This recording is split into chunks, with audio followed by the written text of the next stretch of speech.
Why should you use the path module instead of string concatenation for file paths? If you've ever had code work perfectly on Mac or Linux, but mysteriously break on Windows, this is probably why. The biggest reason is cross-platform compatibility. Windows uses backslashes for file paths, while Unix-based systems like Mac and Linux use forward slashes.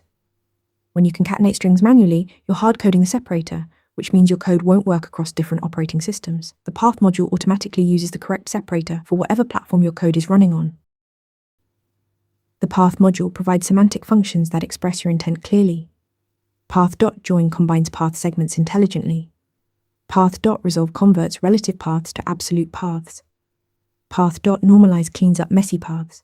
These functions do exactly what their names suggest, making your code self-documenting.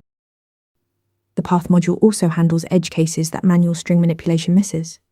It automatically removes duplicate slashes, handles trailing slashes correctly, resolves dot notation like ... for parent directories, and manages both relative and absolute path conversions. All of these are error-prone when done manually. Using the path module prevents common bugs. You won't accidentally create paths with missing separators or double slashes.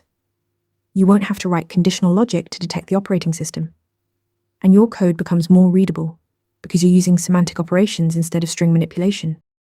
Bottom line, the path module ensures your file paths work everywhere, handles edge cases automatically, and makes your code cleaner.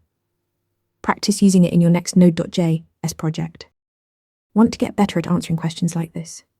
With Interview Mentor, you practice real interview questions out loud.